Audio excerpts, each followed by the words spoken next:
Get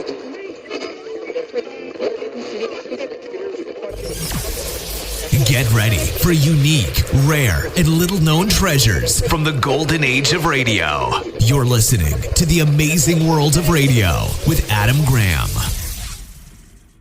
For our final Christmas special, we are going to the same series that we featured at Easter. It's the Hallmark Playhouse. And the original air date on today's episode is December 16th, 1948. And the title is The Desert Shall Rejoice. Remember, a Hallmark card when you care enough to send the very best.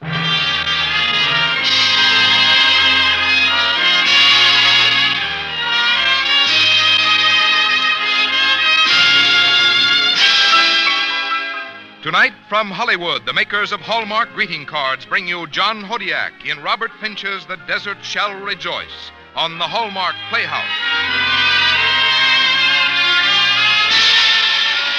Each week, Hallmark will bring you Hollywood's greatest stars in outstanding stories chosen by one of the world's best-known authors, the distinguished novelist, Mr. James Hilton.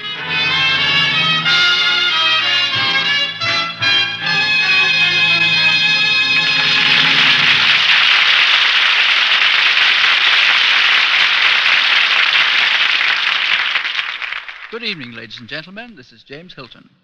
Tonight on our Hallmark Playhouse, we present our dramatization of a play with a wonderful title, The Desert Shall Rejoice, a title which the author, Mr. Robert Finch, took from that wonderful passage in the Bible, "The wilderness and the solitary place shall be glad for them, and the desert shall rejoice and blossom like the rose." Mr. Finch wrote much for the theater, but nothing more appropriate for this time of the year than The Desert Shall Rejoice. It is indeed a portrayal of the Christmas spirit against the colorful background of our own America. And I think you'll find its chief character, Nick, is one that stays in your mind as strikingly as it will in mine. And we're additionally privileged to have starring in this part one of Hollywood's most interesting and forthright young actors, John Hodiak. Now, Frank Goss, may we have a word from you? For a Christmas greeting your friends will long remember, make your selections now from the complete Hallmark collection on display at the Friendly Store where you buy Hallmark cards. Whatever your taste, whatever your budget, you'll take special pride in sending Hallmark cards. And on the back of every one is the identifying hallmark that says, you cared enough to send the very best.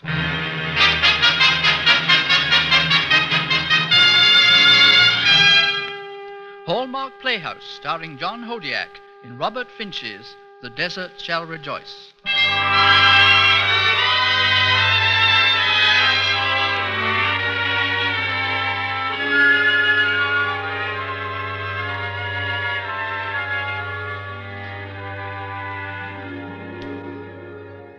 Some miles out on a highway through the Nevada desert is Nick's place, a small and lonely tourist camp. It's Christmas Eve, and the owner, Nick Cartapuli, has just finished installing a huge electric sign in the shape of a star above the main building. At the moment, he's viewing the result. I don't get it. I break my back getting this sign on the roof. I spend a whole day putting 700 bulbs in it. It cost me $500. And it doesn't work. Are you sure you put the switch on, Nick? Rosa, be still. Stay out of this. And that singing back there isn't helping any. If it weren't for you, I wouldn't be having this trouble. Me? Did I put the sign up? Did I connect it? No, but you talked me into buying it. I wanted to buy a small sign that would have said, Nick's Place, cabins for tourists. Nick Cartapuli, proprietor. Cafe and connection, but no. You had to have a 20-foot star without even a word on it. Why do I listen to you? Nick, I still say, why don't you turn the switch on? If that doesn't work, then call on an electrician. Rosa, for 5 years we've been married. For 5 years I've fixed everything around this place without your advice. Leave me alone. Oh, Nick, it's Christmas Eve. Our star's gotta work. It's not our star, it's your star, so you make it work. Oh, Nick, I'm sorry. Well, that won't help the sign get fixed. I've tried everything. Nothing works. Let's forget it. Oh, Nick, you gotta find the way to fix it. I want everybody in the desert to see it lit. I want everybody to know that Nick and Rosa are celebrating Christmas. There you go again. Can't I ever make you understand how much I hate Christmas? What's there to celebrate? We got stuck again. You don't really hate Christmas. No, I love Christmas. I'm celebrating Christmas. Didn't I just give a guy a present of $500 for nothing? Why do you carry on like this? You're a good man. I know you got a kind heart. I don't understand. Every day in the year you behave. But on Christmas, there's no living with you. Come on, let's go inside. It's freezing out here. Senor, you are the owner of this place? That's right. What can I do for you? My wife and me would like to rent a cabin. Please, senor, we have money. A little. I can't help you. The cabins are all filled. Please, my wife is very sick. You must help us. We only got so much room, and that's all. We have walked for miles and miles to get here, senor. My wife just cannot walk anymore. Where is your wife? Down the road, resting on the sand. This business about walking through the desert. What happened to your car? It broke down. It is very old, senor, and not so good anymore. So we'll leave it and walk and walk. Are you sure your wife is as sick as you say she is? My wife is very sick. Okay, you got yourself a cabin. Go get your wife. We're going to make somebody move, Nick? Something like that. We're giving him our cabin. Oh, Senor Nick, you are a good man. Yeah, but go get your wife before I change my mind. Oh, Senor Nick. Senor Nick, Go on, you're wasting time. You said your wife was sick. Oh, Nick, what a fine thing to do on Christmas. Well, what's Christmas got to do with it? The rates are $3 a night. Cash before you move in. Senor, we do not have the $3. Go on. Go get your wife. Don't worry about the money. Gracias. Gracias, senora. What's your wife's name? Maria. I am Jose Santos. I go bring my Maria. The next time, Rosa, I'll run my own business. You know, Nick, the size of a man is the size of his heart. You don't fool me. You're a big man. Nick, he said his wife's name was Maria, and his name was Jose. He said that, didn't he? That's what he said. Come on. We'll move out of our cabin. Nick, what does Jose and Maria mean to you? Two people that are broke named Jose and Maria. Jose and Maria. Joseph and Mary. Now, don't start getting a pipe dream. I talked to Jose. He has 2 hands, 2 feet, and he isn't what you think he is. And you gave them our cabin. I've such a funny feeling inside of me. As if this'll be a night we'll always remember. What are you expecting, Rosa? A miracle? I don't know. Maybe. When your miracle arrives, order me a new sign, one that works. I'm going inside. And Rosa, tell the people in cabin 4 that if they don't stop singing that hogwash, I'm going to throw them out.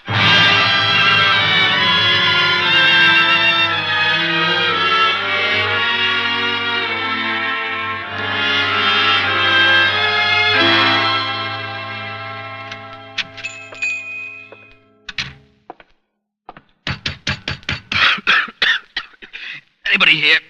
You're right there. Cup of coffee, please. Hey, you got a bad cough. It's none of my business, but what are you doing out in your shirt sleeves on a cold night like this? You said it, mister. It's none of your business. Look, brother, I don't have to serve you. Go on and beat it. Oh, wait a minute. I didn't mean to be fresh. You can still beat it. Nick, that's no way to treat a customer. Give him his coffee. Thanks, lady. I don't like his looks, and I don't want his business. Oh, there's nothing wrong with this boy that a little warmth wouldn't cure. Give him a break. Why should I? How do I know he's got a nickel to pay for the coffee? And if he hasn't, you've given away plenty of coffee to people who needed it.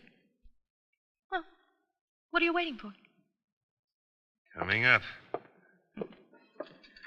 What's your name? Dusty. I see you've been traveling a long ways. It's been hard, hasn't it?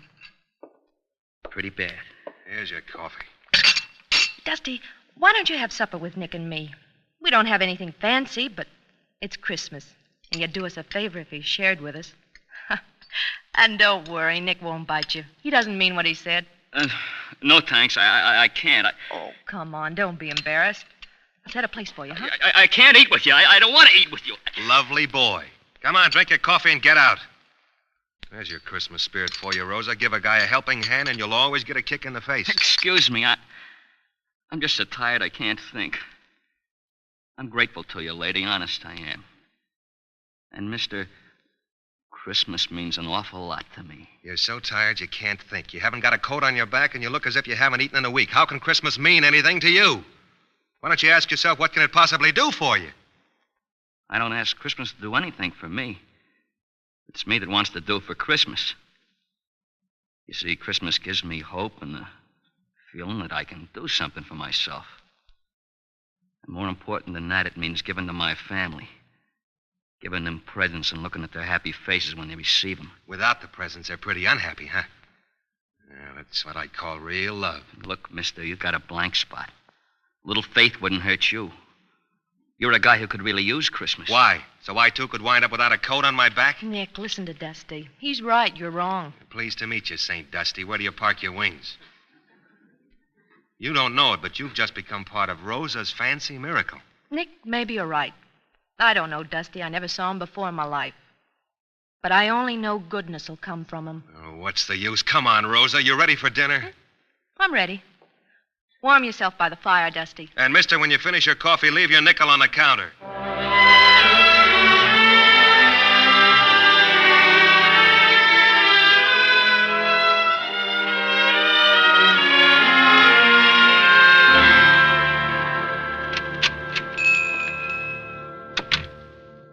You still around?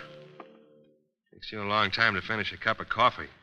It sure does when you have a lot of things on your mind and you don't know the answers. Well, do your thinking somewhere else. Hey, what do you got against me? Just that you've been here too long. Thanks for making up my mind for me. I got a gun in my pocket. I have never used it before, but I'm going to now if I have to. You gone crazy? Unlock your cash register and hand over the money. I knew I was right about you. What took you so long getting around to this? Does it matter? Just hand over the money like I asked you. Said in true Christmas spirit. Here, $82. We worked hard for this. I'll take $20.05. It's nice meeting a cut rate stick-up man. Say what you want. Hand over $20.05. Here. Tell me, what's the odd nickel for? That's something you wouldn't understand. Your wife ordered that coffee for me. I couldn't steal from her. Here's the nickel. Would you like me to get the crying towel for you? That's just what I figured you'd say. You ought to take time out and study your wife. You might learn to be a human being. You're preaching to me? Interesting. Rosa said you had goodness. She really believed. I feel sorry for her when she finds out what you are. How would you like to face her? If you try to call her, I'll kill you. Yeah, that's what I thought. When you've got your money, why don't you beat it? And while you're at it, take the rest of my money. You'll still get the same 5 years for it. Where do you keep your car? I can't help you there. Somebody's using it. Are you telling the truth? No one's ever accused me of being a thief or a liar. Make up your own mind. Doesn't matter. I'll get one from one of your tourists. Before I go, there's something I want to tell you about myself. This isn't a confessional. I'm not interested. You gotta tell her for me that I'm sorry. I never wanted to hurt her. I didn't even want to hurt you when I first come in. That's very touching. I'm desperate. I have to have money. All that keeps running through my mind is that I have to be home with my family for Christmas. Mister, I fought my way across the country. I got my brains kicked in by railroad dicks. I hocked my clothes to keep from begging and stealing. I slept in the open, and there were times I was so cold I wished I was dead. I got this... and I'm almost home. You're going to use my $20 to buy the wife and kiddies a present. You'd steal rather than walk in empty-handed. Malarkey. I'd do anything in the world to make my wife and kid happy. How happy do you think you'll make them when you're sitting behind bars for stealing their Christmas presents? I've gone this far. I'm not turning back. Well, you're on your own. Go on back to the cabins and wave your gun around a little. You'll get your car. Go on, beat it. You make me sick. You'll tell her for me. I didn't mean to hurt her. I'll tell her just what I think of you in my own way, my own words. I'm leaving now. Mister, don't stick your head out of that door. I'm no hero. It's the only head I've got. Nick, what are you and Dusty talking about? Oh, he's gone. Yeah. He's gone, all right. I always thought I was a smart fella, Rosa. But I'm not. I can't understand how guys spend 364 days a year, cutting each other's throats, beating their wives, stealing from one another. And, Rosa, I'm sorry for your sake that it can't be different on Christmas.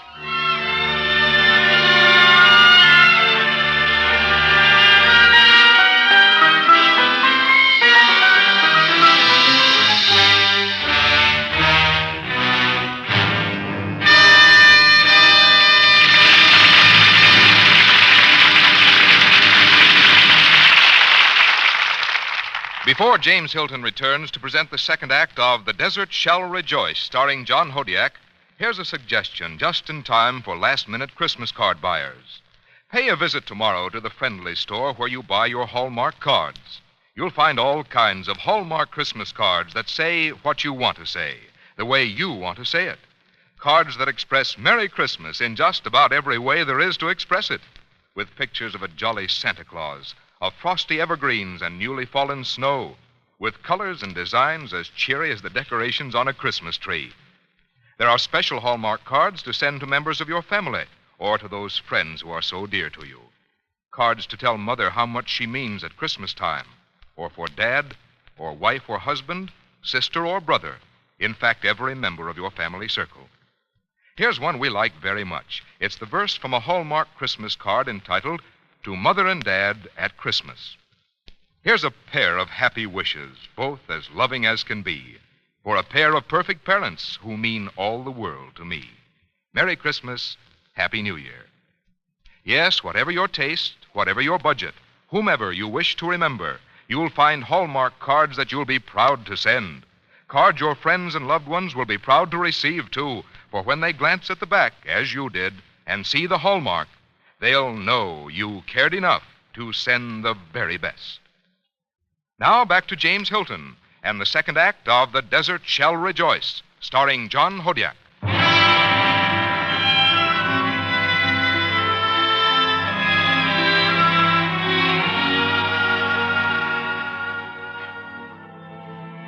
It isn't too much later that same evening. Rosa has been told by Nick what has taken place between him and Dusty. They are seated in their desert cafe as our scene opens. Nick, did you ever know why I fell in love with you? I think so. Do you think it was because you were handsome, had a good job? Well, it didn't hurt, did it? I mean, about my having a good job. Nick, one day I was in town, and I saw a horse fall down and hurt his leg. And I saw a man cry because he was sorry for the horse. And I asked, what's that man's name? And they said, Nick Catapuli. So I went home and wrote on a piece of paper, Rosa Catapuli. I liked it. So I married you. Yeah, well, what you didn't know was that I saw you before you saw me that day. The only reason I cried was because I could see you were soft-hearted and full of sympathy. I knew that was the only way I could get to know you, so I cried. Mm-hmm. Anything you do good, you always deny. Nick, what are you afraid of? People. People who can hurt you. People you take to your heart and try to help. People like your Dusty. That's why we're living in this desert, away from people. Here we only meet tourists. They rent a cabin, they stay for a day, and they go. We never learn what's inside of them, and we're never troubled. That's like running away from the world. Not everybody's bad. Even the worst person has some good. Rosa, maybe I looked into your heart a long time ago. Maybe I saw too much room there. Maybe I'm selfish. I want it all to myself.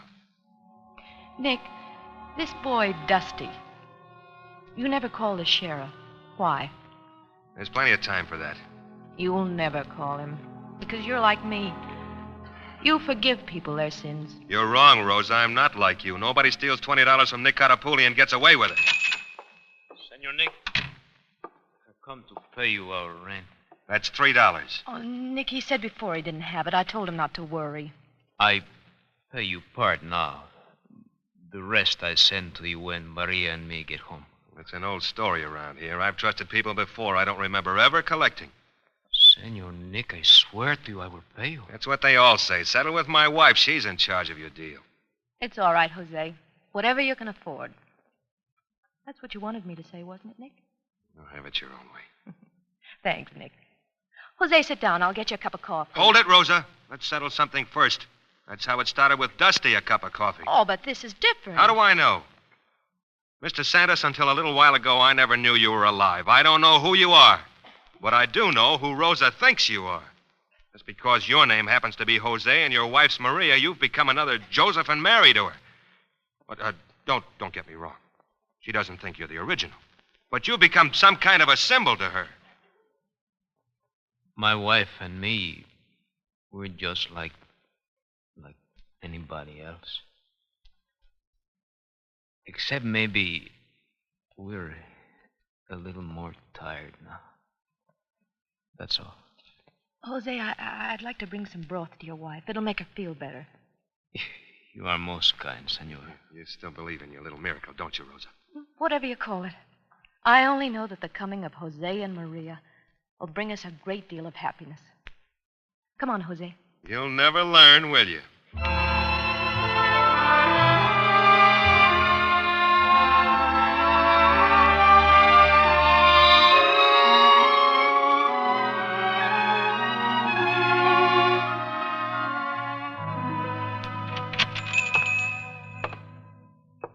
Howdy. Come on in. Wait till I get my friends. They're standing around outside looking up at your star. Come on in, fellas. It's a restaurant or something. Tourist camp. We've been on a trip to town. Curly, Johnny, and me is sort of vacation for one day. Riding back to the ranch now. Hey, that's kind of a pretty star up there on your roof. Look better if it ever lit. We were riding along, and we were just about to pass here when I spotted that sign. It was just a big star, and it didn't say nothing on it. The boys wanted to pass on, but I said, it's a mighty inviting star. And Buck come on in to investigate. Have some coffee. Yeah, don't mind if we do. Johnny, I was just thinking. Yeah, what about? All that stuff we bought in town. What stuff? Oh, them presents. Yeah. Presents?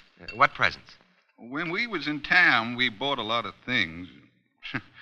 None of us got nobody to give presents to, and it was Christmas.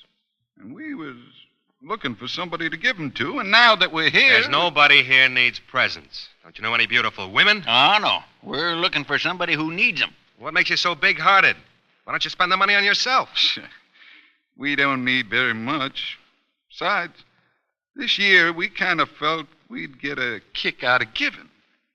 This is the first time we ever done a thing like this. We don't know how to go about doing it. You're coming to the wrong guy for advice. Nick! What's the matter, Rosa? Oh, Nick, hurry. Calm down. What are you trying to tell me? This is no time to talk. Just call the doctor. For what? Maria. A baby. Maria, a baby? Oh, well, what are you waiting for? Phone the doctor. I'll go back and help her. How about that? I guess we come to the right place after all. We sure found somebody to give our presents to. If you don't mind, mister, Curly and Johnny and me, we'll hang around till that little old baby comes. And the three wise men brought gifts.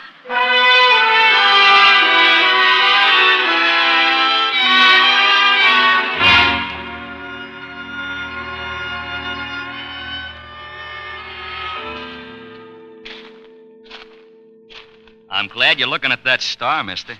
Well, how do you like this? St. Dusty's back. You sure went through that $20 in a hurry. Oh, no. I found a better use for it. I'm going to give it to a friend. Here, friend. What kind of a routine are you giving me? I've been thinking that this $20 will do you a lot more good than me. How many sermons do I have to listen to from a stick-up man? The $20 would have only bought presents for my wife. Might buy you a whole new soul. What's the matter? No cynical remarks? That I hit home? Look, you stole $20 from me, and now you're giving it back. Does that make you a hero? Anything but. I rate myself about the lowest guy that ever lived. Well, aren't you worried about the sheriff coming after you? Yeah, I was worried. But I'm not worried anymore. I'm giving myself up. That's a miracle. And we're overstocked on those today. Why didn't you stay gone? What did you come back here for? To buy you $20 worth of faith in humanity. Okay, you made your purchase, and here's your change. Keep the 20. Blow. Happy New Year. You sure are a hard-boiled guy. I sure am. As you go, why don't you leave your gun with me? I never had a gun, mister. And if I had one, I wouldn't know what to do with it. Something else. For a man who says he hates Christmas, you've got more heart than anybody I ever knew. Don't let it fool you. I never had a heart. If I had one, I wouldn't know what to do with it. Well, thanks, mister. I'm going home. A Merry Christmas to you. Yeah. Nick, isn't that Dusty leaving? Yeah. He brought me a present. He returned the $20? Yeah. And he gave me something else. How's Maria? Oh, Maria's fine. She had her baby. It's a boy. That figured. And on Christmas Eve, too. Well, I gotta admit that your miracles are sure stacking up against me. Nick, what was the present Dusty gave you? Faith. And maybe the first happy Christmas I've ever had. Oh, Nick. Nick, you believe? Rosa, the star. It's lit. But there's some more of your miracle. No, Nick. It's not the lighting of the star that's the miracle. It's your finding faith. That's the miracle. But the star, it lit. Nick, you always were a stubborn guy. You'll never change. Believe me, it's no miracle. It always works when you throw the switch on. That's where you're wrong, Rosa. It is a miracle. The brightest star is still shining in the east.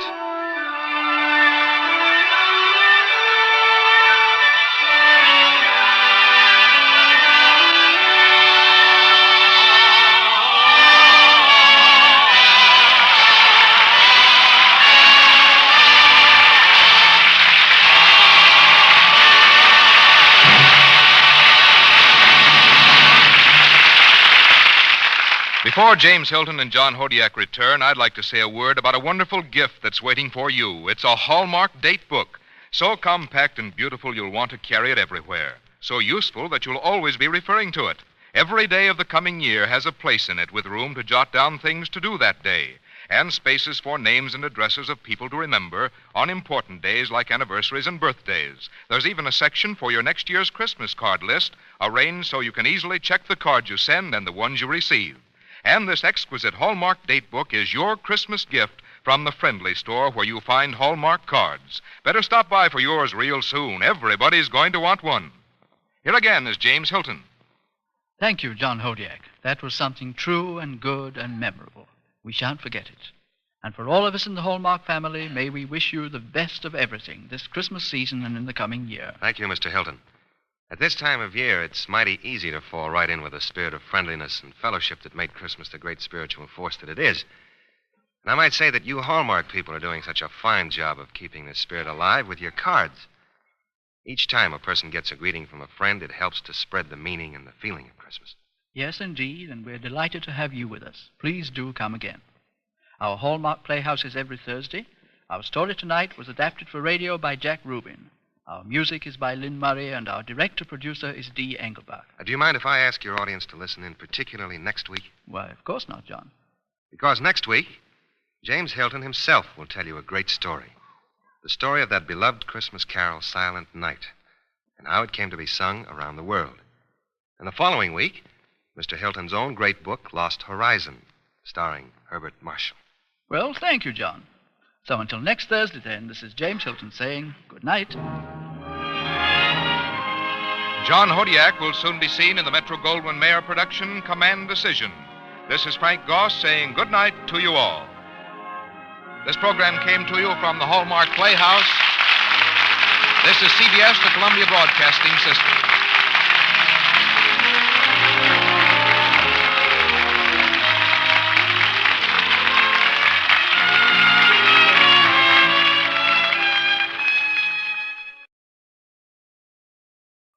Welcome back. This is one of my all-time favorite Christmas radio specials, and it really deserves a lot more love and attention than it gets. It's very different from many Christmas stories of the era while holding a big common theme.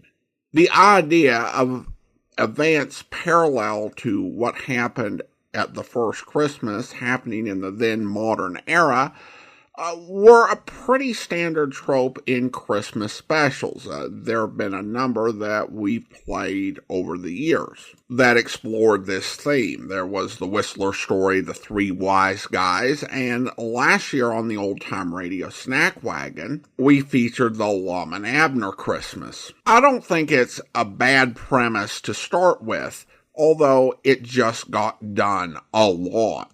And honestly, some of the efforts became cliche. This one works great, and really it does come down to Nick as the protagonist being this really interesting and different character from the sort of figure that you would expect in this story. You'd have someone who is greedy or is just truly hard-hearted, and their heart ends up being melted by the spirit of Christmas. Yet Nick doesn't fit into any of those tropes.